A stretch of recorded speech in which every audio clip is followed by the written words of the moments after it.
So, this is from your pre-final module. Ang topic nga wala ko na dala. Kag gusto ko ahang topic nga wala ko na discuss, kag gusto ko nga i-reiterate. Kay kagina, from the previous video, we talk about the optional standard deduction sa filing to sang 1700. 1700 is for compensation, mixed income earner. 1701 is for individuals.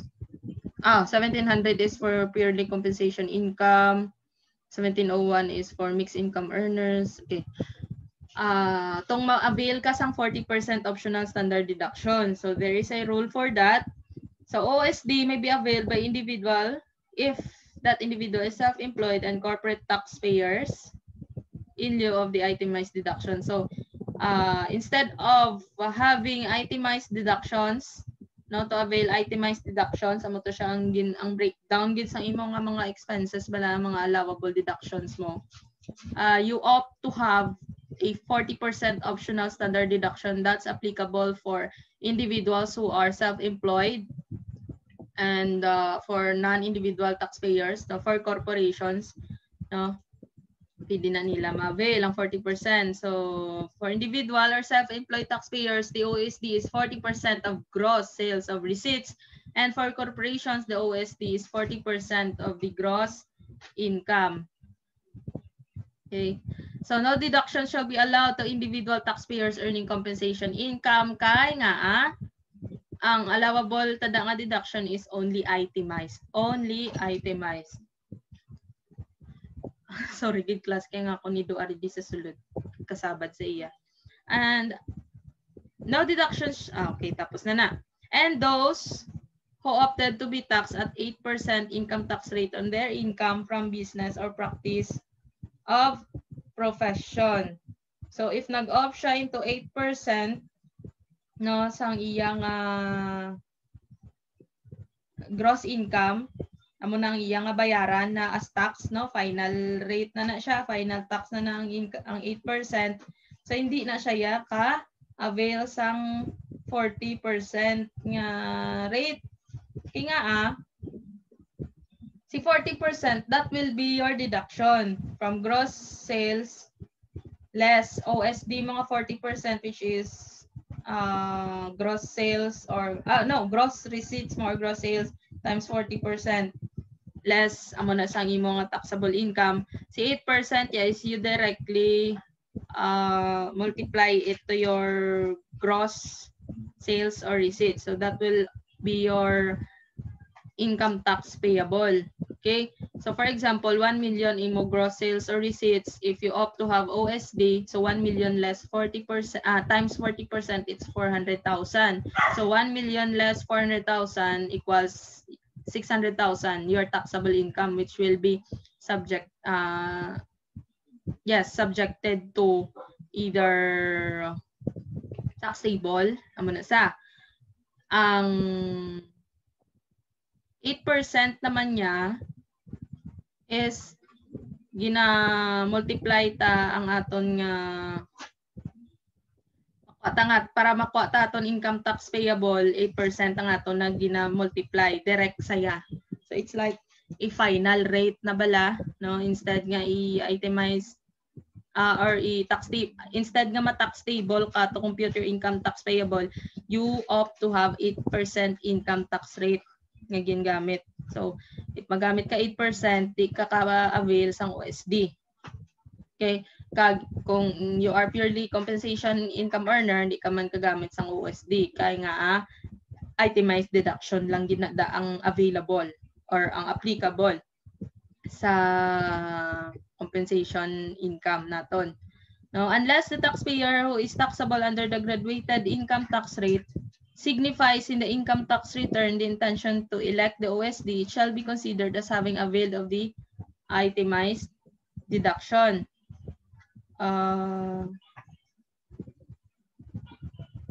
Such election of the option when made in return shall be irrevocable. Di mo na siya pwede maislan for the taxable year for which the return is made. So the election to claim either itemized deduction or the OSD must be signified by checking the appropriate box. May ara na da gina-click.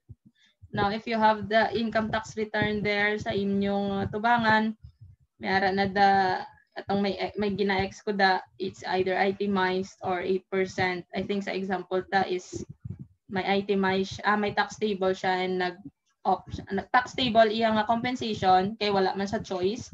Kagang iya nga income from business or from practice of profession is 8%. So yes, 8%.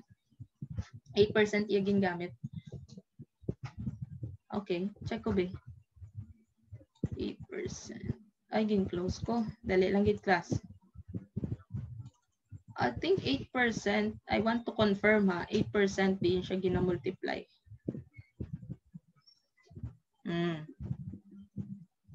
Gross sales. Okay, sakto sa gross sales. Gichagali. So, wala siya nag-OST. Okay, so sakto gross sales. Balik na to. Mo man lang to ang gusto ko i-confirm class. Diba sa iba lang nagamba lang ko nga na-multiply yung 8% kasi taxable income siya ginamit.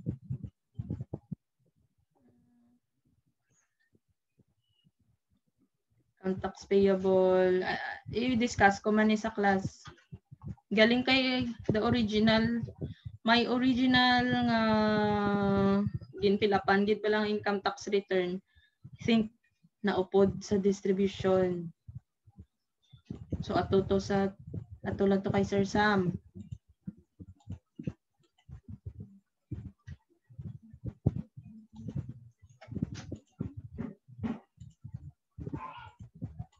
So, muna sa may gina-click na da. It's either ma-avail ka 8%, avail ka itemized deduction, or avail ka 40% optional standard deduction. Mag-avail ka sa 40% standard deduction, your taxable income will be subjected to tax table. Hindi mo na siya pwede hindi ka kagamit 8% kay gross sales sa 8%, si 8% sa gross sales na siya ginamultiply mo na dahil ng tax payable. Si OSD naman niya, this will serve nga 40% of your income is your deduction, no? In lieu of your itemized deduction. So ano man na. Pero if the first quarter nag-avail ka sang OSD, meaning for the remaining quarters and for the whole taxable year, 40% optional standard deduction ang gidya imo gamiton. You cannot have first quarter OSD ka, second quarter itemized naman, third quarter 8% naman, so hindi na siya pwede. So kung anong gigamit mo sa una, mo na lang gid na all throughout, no? Kay it will complicate computations kag masala ginaya class na hindi ginaya magsugod si BIR. Then muna siya ang buo silingon niya na di. Then NRA are not allowed to avail OSD. So those who are non-resident alien are not allowed to avail OSD. Beauty. An individual who is entitled to and claim for OSD shall not be required to submit with the tax return such financial statements. If you want to avail the 40% optional standard deduction, you are not required, no, to attach the financial statements. No. Then GPP may avail OSD only once, either by GPP or the partners comprising the partnership. So if ang partnership gidya ang nag-avail sang 40% standard deduction, hindi naka-avail 40% optional standard deduction ang mga partners comprising the GPP. Or if the partners will avail the 40% optional standard deduction, the GPP cannot avail the 40% optional standard deduction. So either sa ilang pwede lang maka-avail. So amo na sa, that's all about optional standard deductions.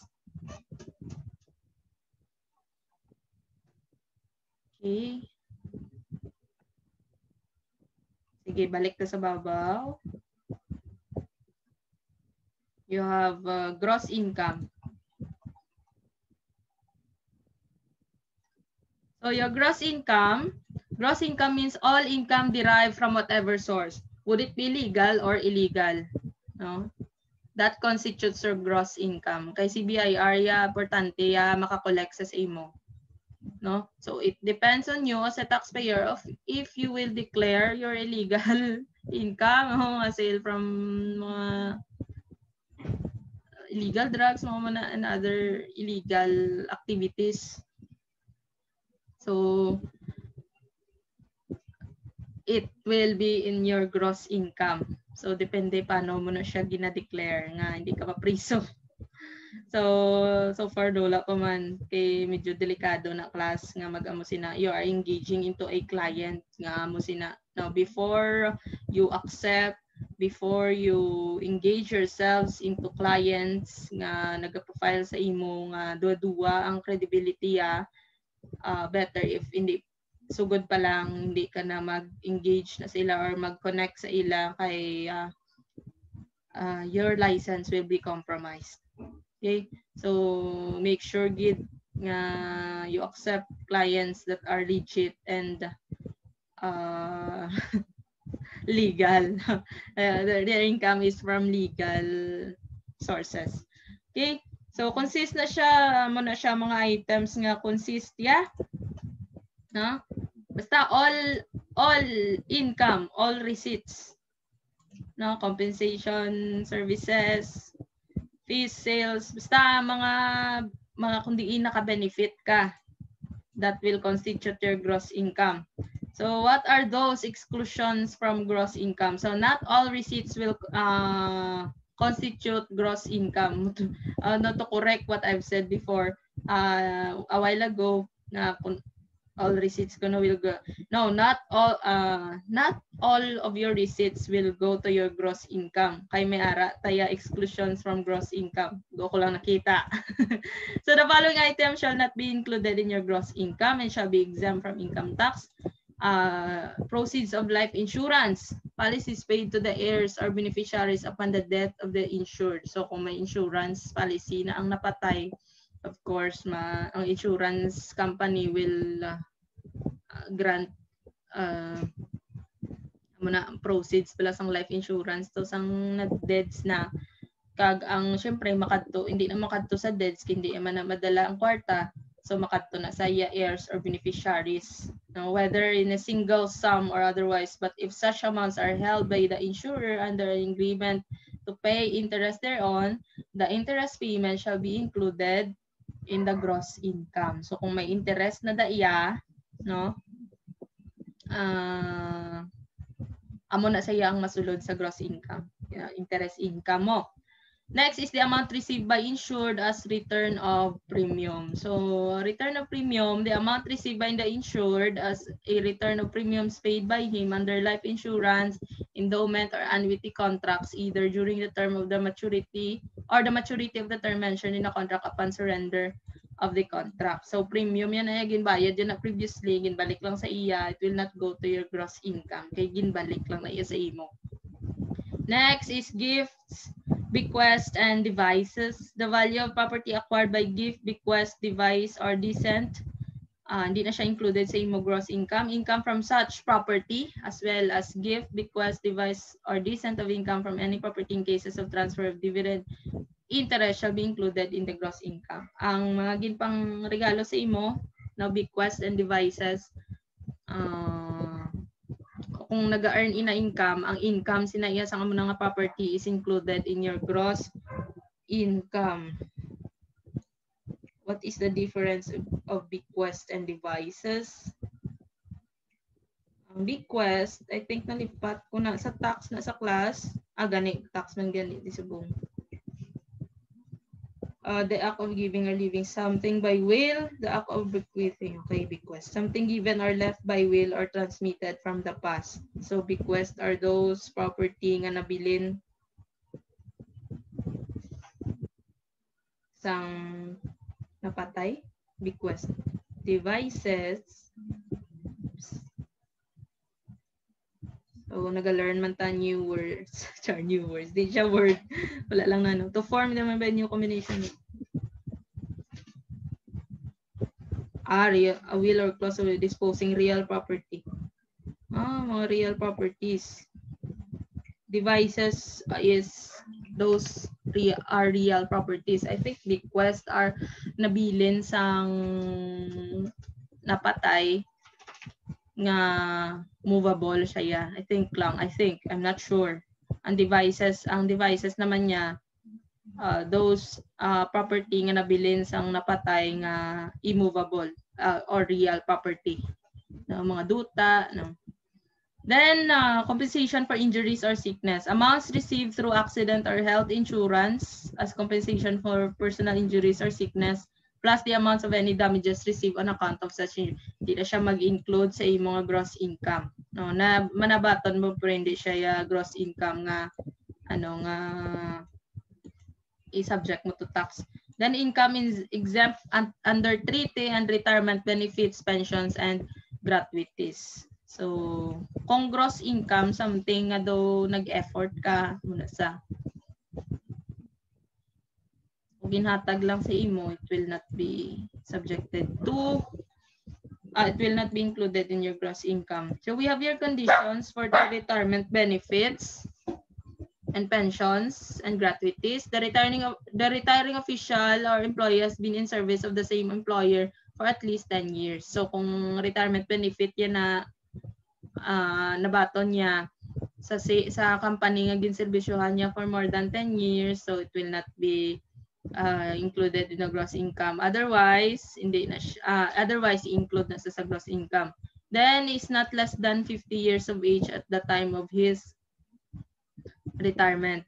So dapat nag-retire ka 50 years old ka na and above. But kung nag-retire kaya at the age of 30, ang imo na nga retirement benefit will will go to your gross income nga kung kasi kay pwede ka class ka retire at early mong sa imo ulobrahan base bilang ginagamit mo lang na imo retire kay para maka-income ka hindi siya mataksan, so it's a form of tax evasion, so it's illegal. Okay. So in accordance with reasonable private benefit plan maintained by the employer, and the benefits granted may be availed of by an official or employee only once. Any amount received by an official or employer by his heirs from the employer is a consequence of separation of such employee from service of the employer because of death, sickness, or other physical disability, or for any cause beyond the control of the said employee. Then income derived from foreign governments, it's not included in your gross income. Derived from government or its political subdivisions, prizes and awards, for as long as it is in recognition of religious, charitable, scientific, education, artistic, mga prize mo na ba lang mga Nobel Prize, kag mga kung ang income mo nga nag-national artist ka, na may prize na siya, so it will not go into your gross income. Tapos wala siya nag-effort, no? Nga makadaog bala sila do random lang gid saya nga napilian. So hindi na siya, it will not go to your gross income, ang price mo dira. And the recipient is not required to render substantial future services as a condition to receiving the prize or award. Kay mag-amo na yan, nag-effort ka na. So mag-amo na ang do ka tip na da is may include siya sa gross income if nag-effort, gin-effortan mo ina nga makuha mo na nga money or income. So amo na sa. Then prizes and awards in sports competition. Now, all prizes and awards granted to athletes in local and international sports competition and tournaments, whether held in the Philippines or abroad, and sanctioned by their national sports association. So, hindi ko wala ko idea if ano di ang ato national. Pero sina kung basketball, NBA, it's national sport. Oo. So mga PBA na, amo na, so income mo da is not taxable. I'm not ano nyo lang class, i-search ning mga National Sports Association. If amo na ang nag-initiate, so ang income mo da, if you are an athlete, it's not included in your gross income. Then 13th month pay and other benefits, basta it will not exceed to 90,000. Ang amount exceeding to 90,000, that is already taxable, no? GSIS, SSS, then gains realized from the sale or exchange of retirement of bonds, debentures, and other certificate of indebtedness with a maturity of more than 5 years, then gains from the redemptions of share in mutual funds. Okay? So, muto siya ang gross income. I'll try to make another video for allowable deductions. Ang manong to class, ang do tip da sa gross income is amo to hambal kung nag-effort ka to get that such income. So that will form part of your gross income. Otherwise, hindi na siya mag-form part sa imong gross income. Okay, so see me in the next video.